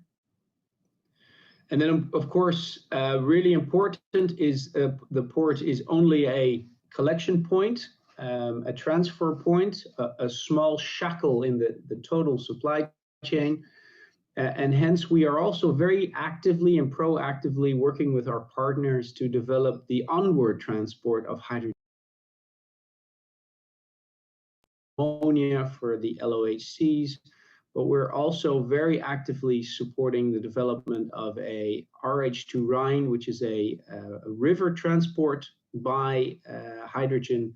And we are looking to develop a new pipeline corridor, actually expand our existing pipeline corridor to the southeast of the Netherlands and to Germany, Duisburg, with a new hydrogen pipeline, potentially CO2 return pipeline. And it's in this way that the Port of Rotterdam really becomes that hub for Europe. So yeah, what's around the corner? We're working extremely hard on developing the hydrogen production facilities in the port. Then, of course, to stimulate the hydrogen export in different parts of the world, to ensure that our import terminals are ready to receive them, and we're working really, really hard to get that onward transport to the rest of Europe in place. And yeah, the current planning is, as mentioned, 2025. Most likely the first hydrogen imported will arrive in Rotterdam, and that will be the start of a huge acceleration and an increase in a new market, new energy, and a better world for us all. Thank you very much. Shesheni. Thank you very much, Martijn and Randolph, for your interesting presentation about Port of Rotterdam. Then we now move on to our last speaker before the start of the interactive discussion session. The last speaker today is Dr. Engineer Julio C. Garcia Navarro, who works for the High Delta project, who is the project coordinator of the New Energy Coalition, and who will give an introductory presentation on the High Delta project. And High Delta is responsible for, among others, the gas to hydrogen pipeline transition. Well, hello. Good day. My name is Julio Garcia. I am the coordinator of the High Delta project in the Netherlands, and I would like to show you a little bit about it, who we are and what we're researching. First, I'm going to tell you a bit about the Dutch hydrogen landscape. So why we are doing this at a national level. The Netherlands has recognized hydrogen as being a key energy carrier for combating climate change in the future. By March 2020, they released a government strategy to aligning what needs to be done. What are the things to look? This has been evolving into innovation strategies to understand where we are as a country, what are the things we can excel at, what are the things that we are missing, which has led to the support of the government of more than 130 projects related to hydrogen technologies, end uses, and so forth. So this is what is happening. There is a hydrogen program that is going to establish in the coming months. How the support is going to be happening from the Netherlands to these projects in a more clear way, in a more direct way. We have also been introducing platforms for manufacturing of electrolyzers, as well as for, in general, developing collaborations. So we are as a country very, very interested in moving this forward. Here are a couple of examples about the ongoing projects in the Netherlands. We see here examples from the three major end uses of hydrogen, which is industry, transport and mobility, and built environment. We also see offshore and electrolysis. These are a few of the examples of how hydrogen is being researched in the Netherlands, what we are doing as a country, and basically how this is developing at a national. Tens of houses, hundreds of houses throughout the country that are going to be the first to be heated by hydrogen instead of natural gas. In the coming years, we do need a lot of research. We need a lot of development on the areas of safety. Will it be safe to heat up all these houses with hydrogen? What needs to be done? What needs to be in place? And in a nutshell, what exactly are the steps to ensure that these are successful runs and that in the end we can use hydrogen at a large scale in the country? Which brings me to who we are as a project. The High Delta project is we are in the Netherlands. The Netherlands is facing challenges when it comes to decarbonization. More than 3/4 of all the energy that is used in the country comes from fossil fuels. Industry, transport, mobility, and the built environment, they produce 60% of all the carbon emissions in the country. There is a target of 49% reduction of CO2 emissions by 2030. We have done some progress, but there is still much to be done. So who are we? What is High Delta? High Delta is started as an idea, started as a conversation between private parties, research organizations, the network managers, natural gas transport and distribution organizations, and the national government to form a partnership to investigate the short-term feasibility of transporting hydrogen using the existing natural gas infrastructure. Why are we focusing on the existing natural gas infrastructure? Because we see it as a key enabling system for the Dutch future hydrogen economy, and not only in the Netherlands, but also worldwide. It would be much cheaper to reuse the existing infrastructure when switching from natural gas to hydrogen than it would be to actually build a completely new network. We have here as an example the ambitions from Hasuni, the Dutch transport system operator, to free up 15 gigawatts of hydrogen transport capacity by 2027. So there is indeed an ambitious target, and we are here to help. We are here to support those efforts. Who are we? What is our consortium? We are a consortium of R&D partners, DNV, Kiwa, TNO, and New Energy Coalition. Some of these names are known also outside of the Netherlands for their involvement in research in oil and gas and other types of research.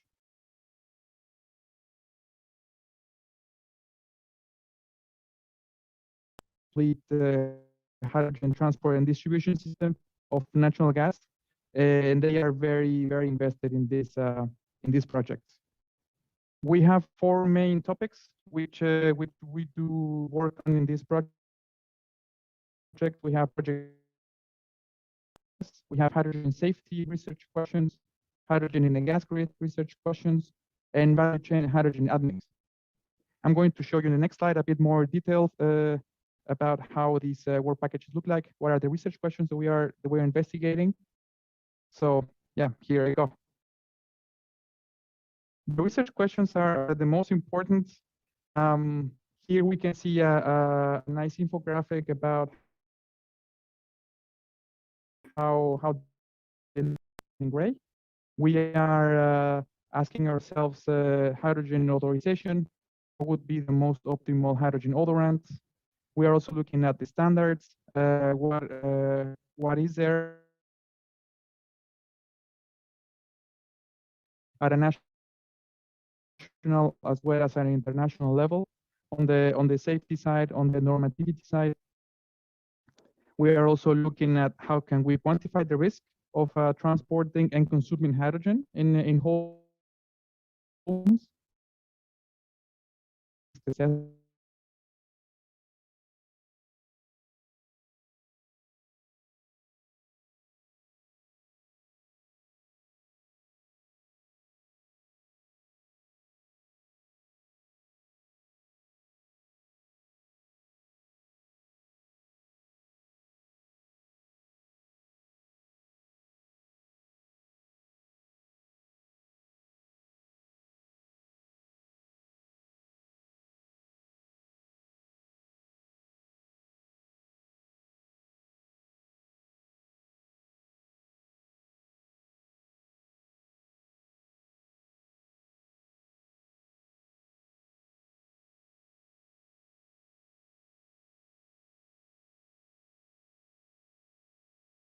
In homes, how is it going to be measured?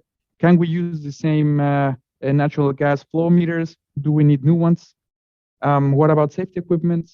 Can we use the existing one? Do we need to change something? Right now, the transport and distribution companies, they have a way of working. They have a way of operating procedures for maintaining their infrastructure, for operating it. Is it going to work out? Also with hydrogen, is there something that needs to be changed? Training, what do our technicians need to be certified in working with hydrogen? And in the Dutch economy and the role of the Netherlands.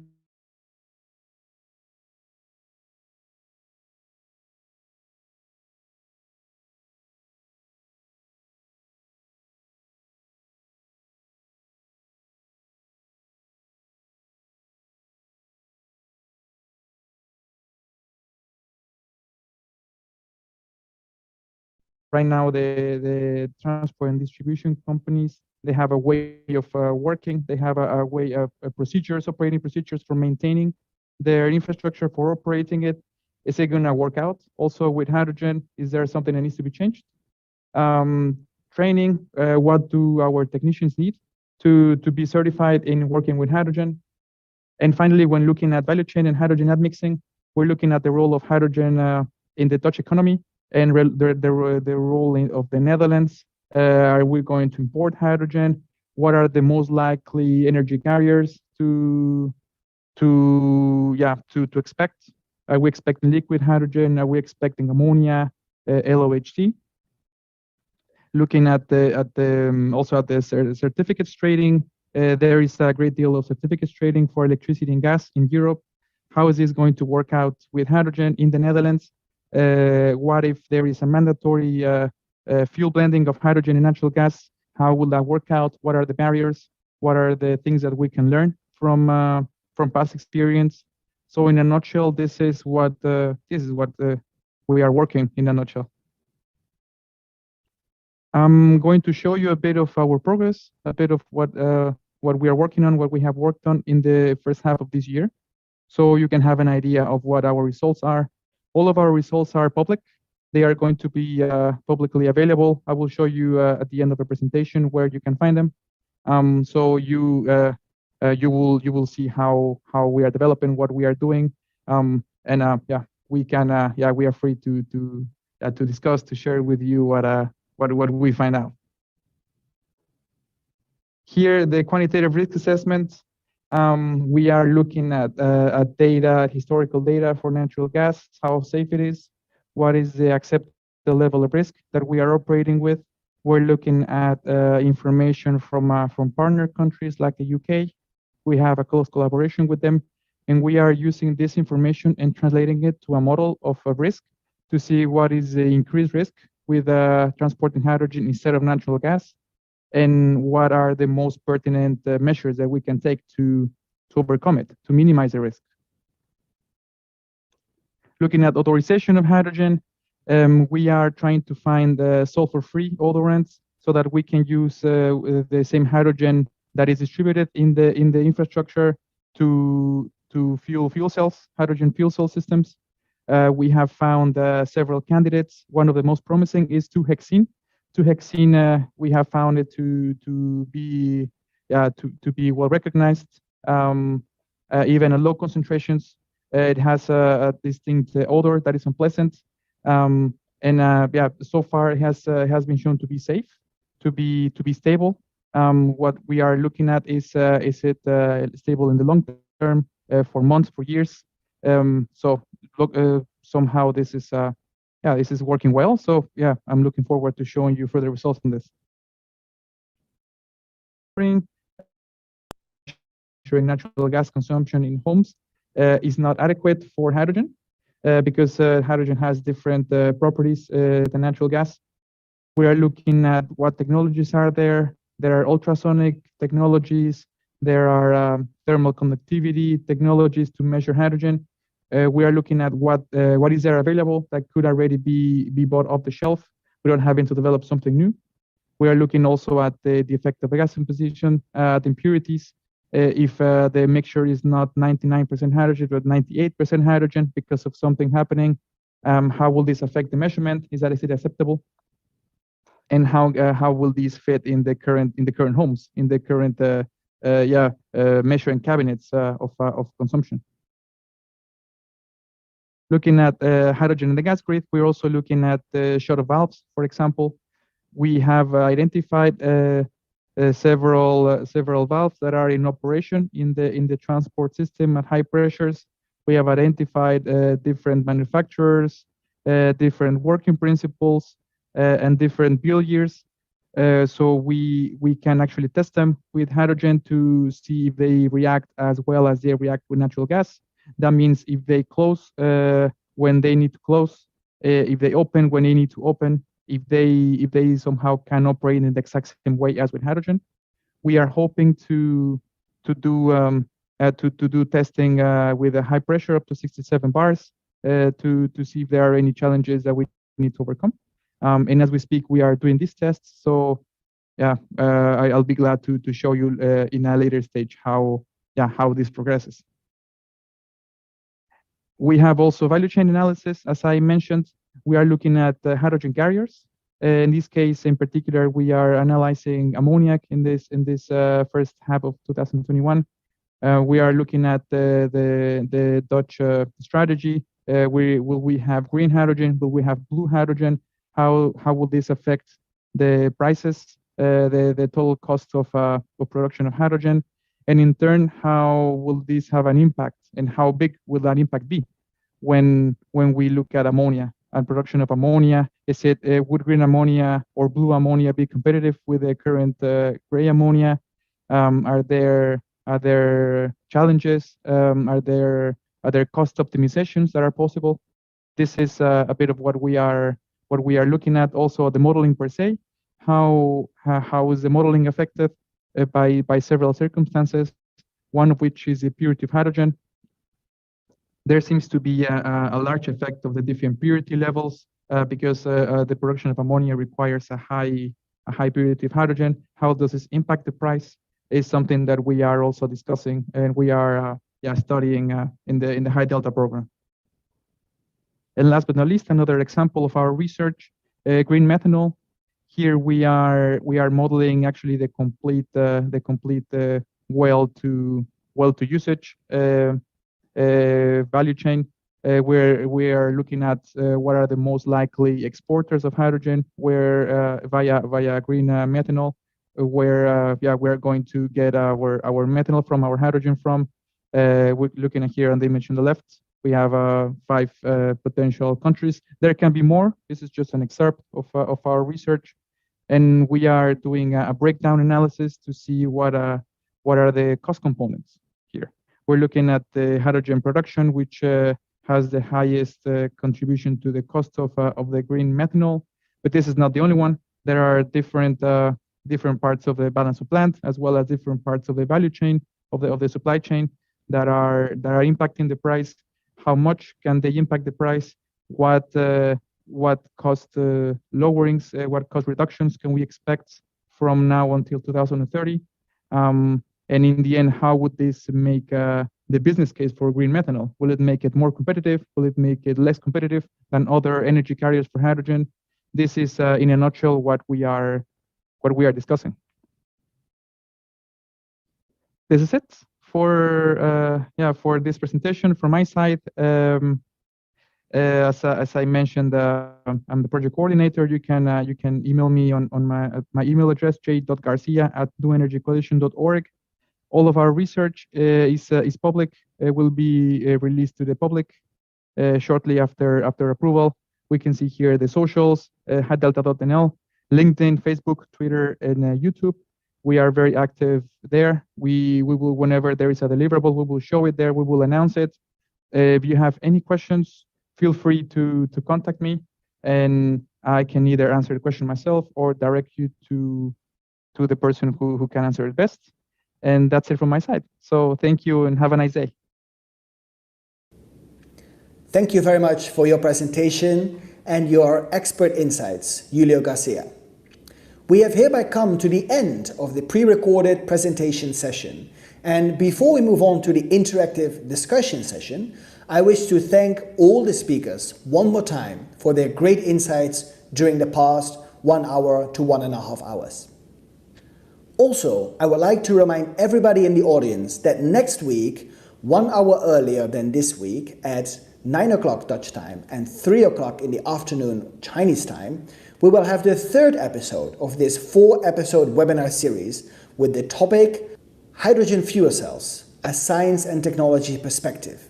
In the 3rd episode, we will partner with the Guangdong Science and Technology Bureau, and we'll explore the world of science and research behind hydrogen technology and fuel cells.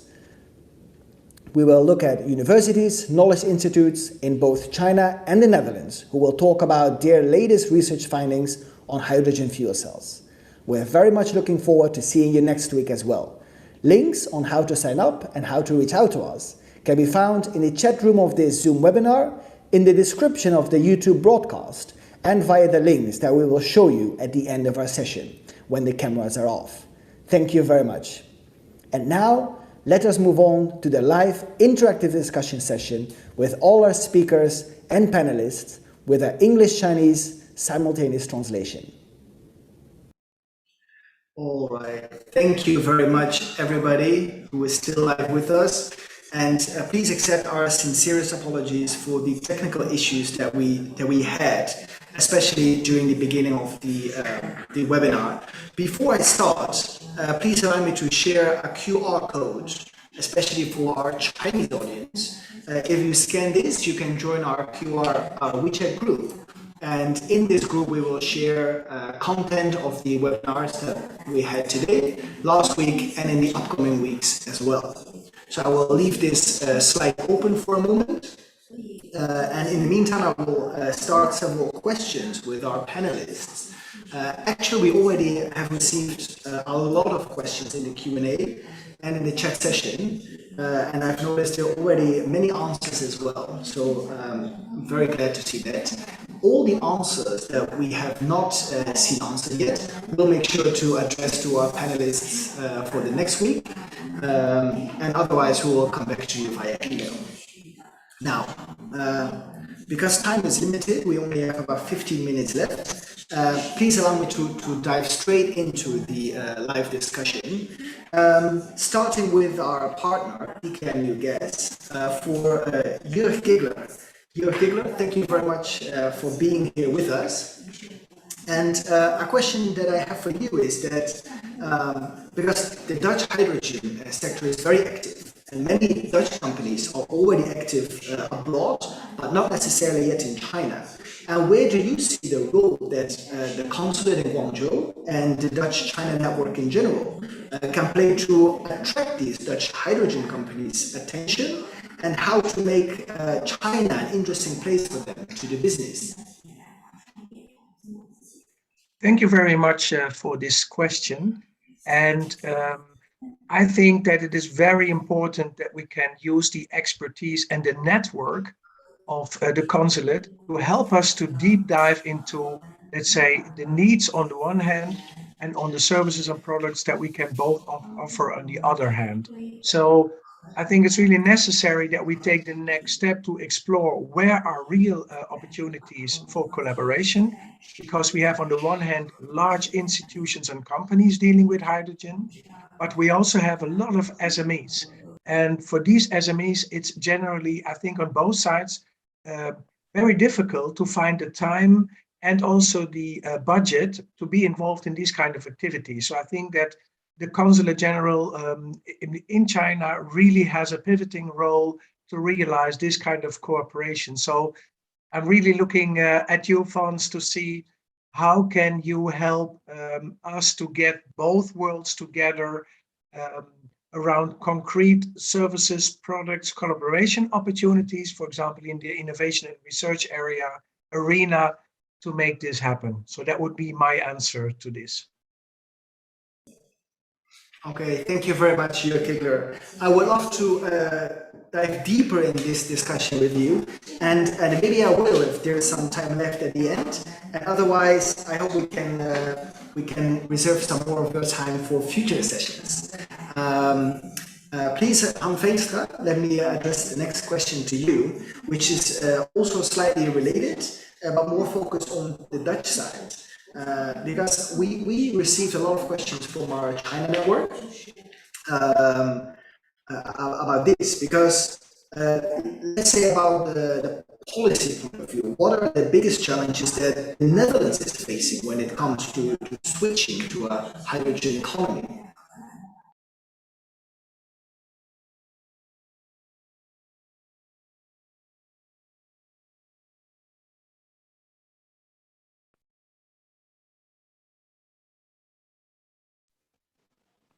Yes, can you hear me right now?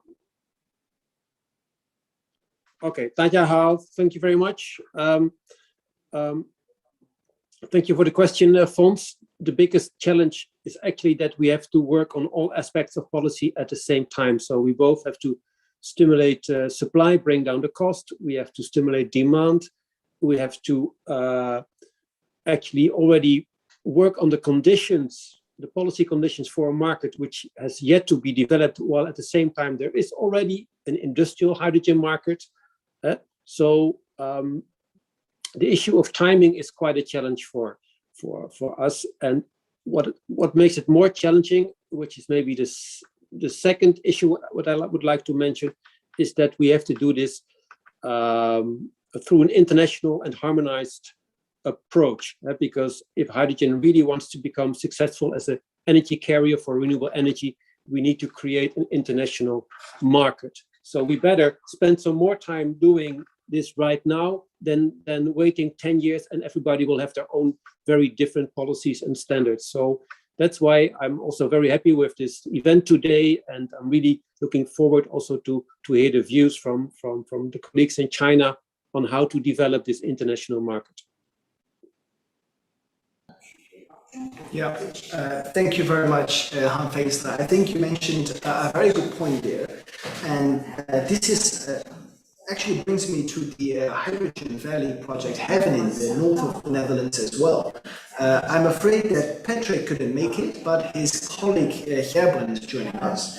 So Gerben, could I please ask you, because Patrick mentioned that the Hydrogen Valley is very open for collaboration, but he didn't really mention in what aspects. So perhaps you can briefly mention or elaborate a little bit more on the possible business collaboration that you see with China. Yes, as you mentioned, Patrick couldn't be here, so I'm participating on his behalf. Thank you for the question. I think Patrick already made it quite clear in his presentation that this is not a project that we want to do in splendid isolation, that we just want to do by ourselves. So collaboration in this field is very important. With looking at the application of this project, we had already quite a large international support, and we're very happy with that, and that's something that we would like to extend. I think the essence of the Heaven project, the Hydrogen Valley project, is that it is an integrated hydrogen economy. So we want to produce the hydrogen, we want to store it, and we want to use it in 3 different applications. So that's industry, mobility, and also energy applications. And I think that each of these domains offer openings for collaboration or joint project development.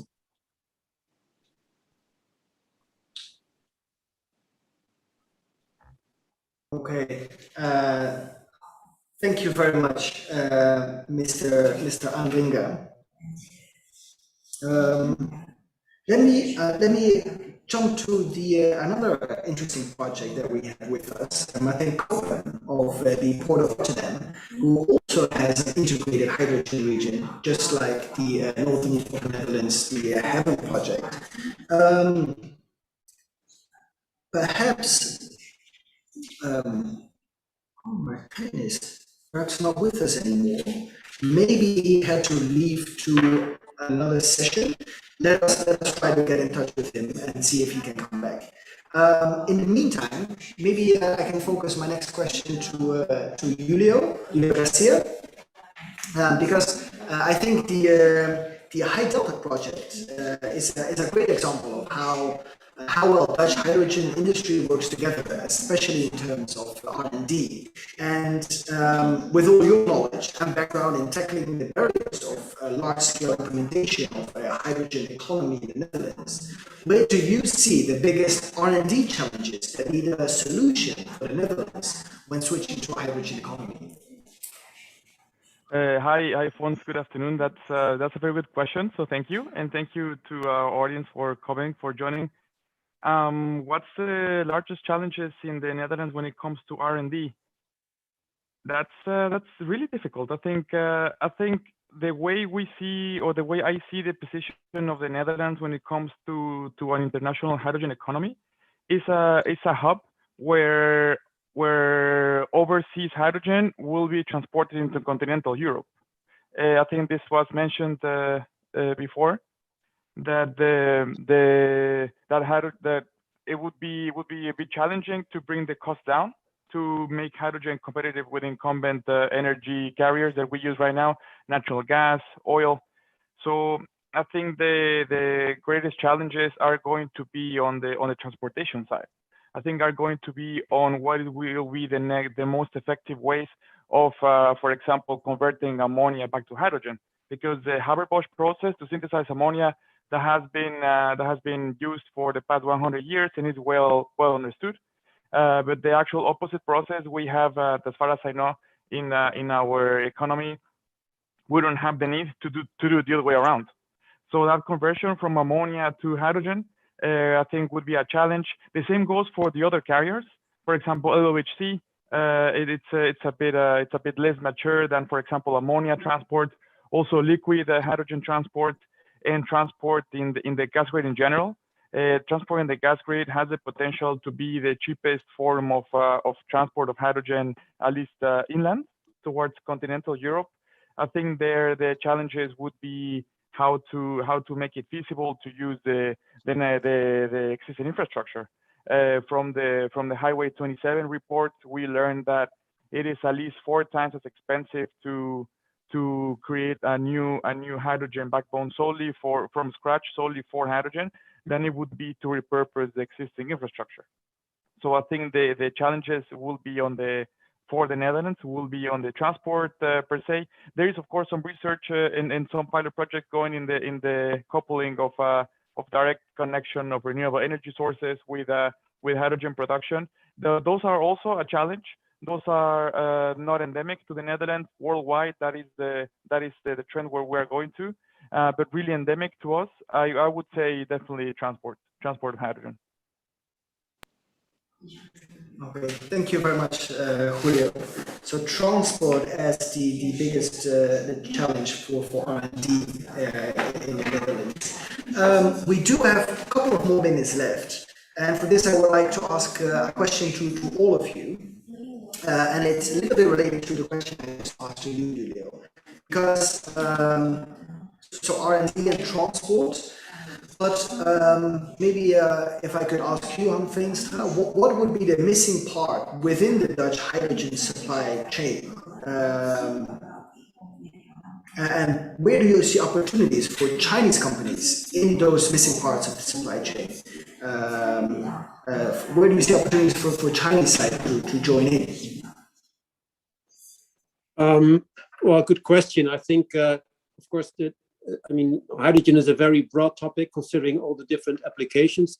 But I mean, last week I saw the presentations in China from what's going on in Zhangjiakou, in Rugao, in many other areas in China. I think it would help, to really give a good answer to this question, if we could even learn more about what's going on in China, because I'm convinced that there's so much going on in the field of hydrogen in China, but of course, not all of it that is known to us. And I think also internationally, I think China could even do a better job in showing the world how much it is doing in the field of hydrogen, when it comes to hydrogen production from renewable sources, when it comes to all kinds of applications in mobility and transport.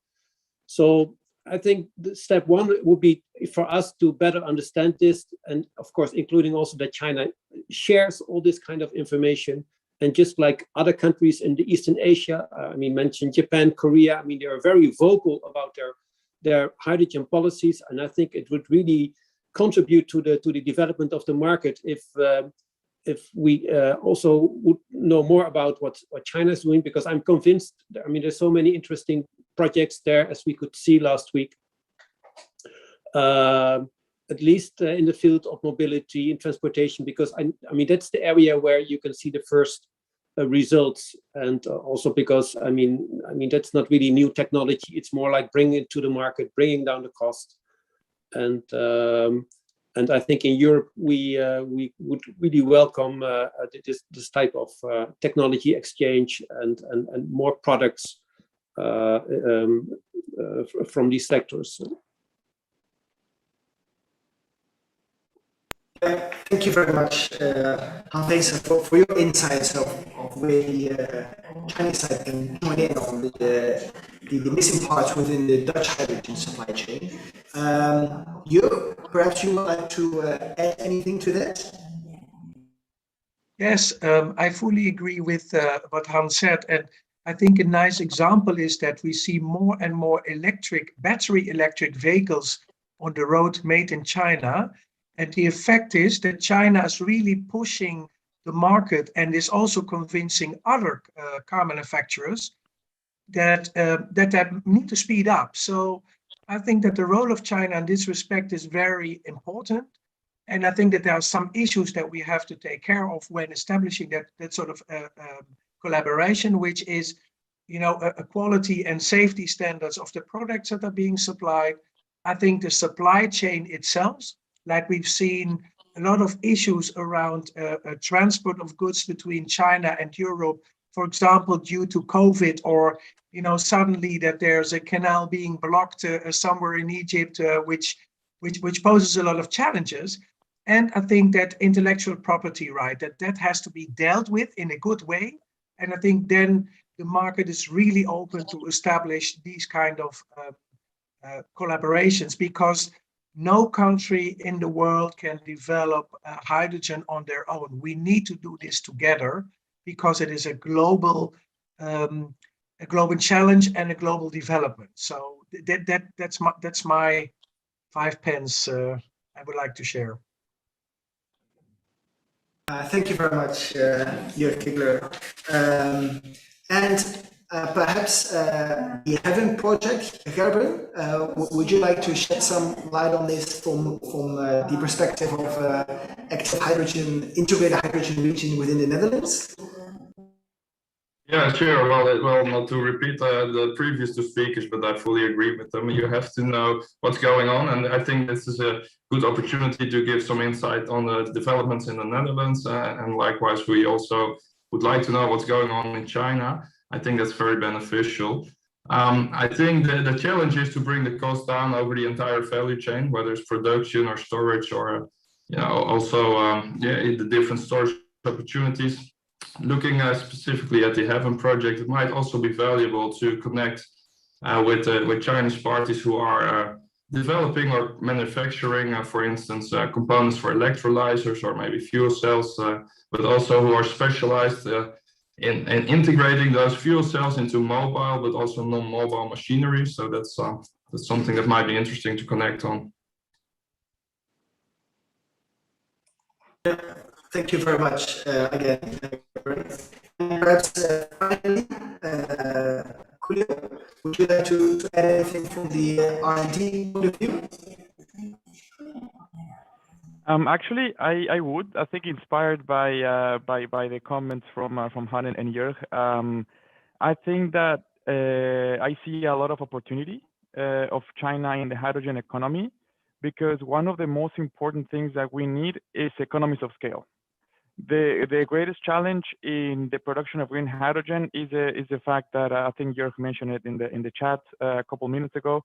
The fact that we are in need for gigawatts, tens of gigawatts, hundreds of gigawatts of electrolysis capacity as soon as it can be produced, as soon as it can be installed and put in operation.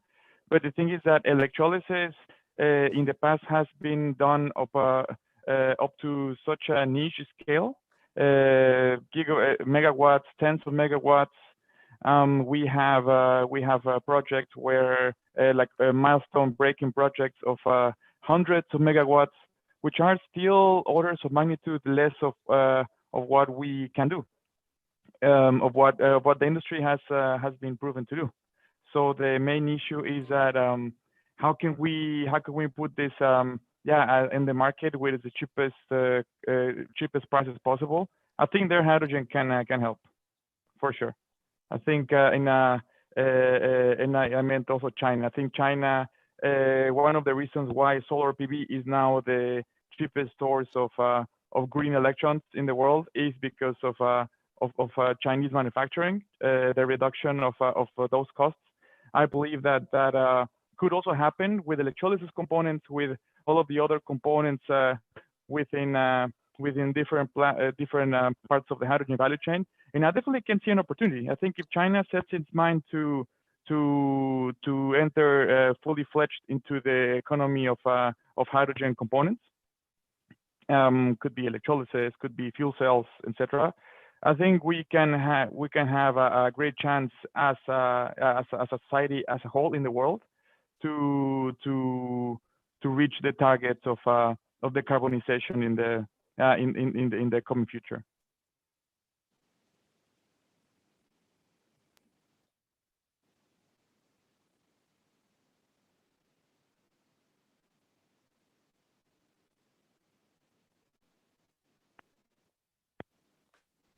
How about now? Can you hear me?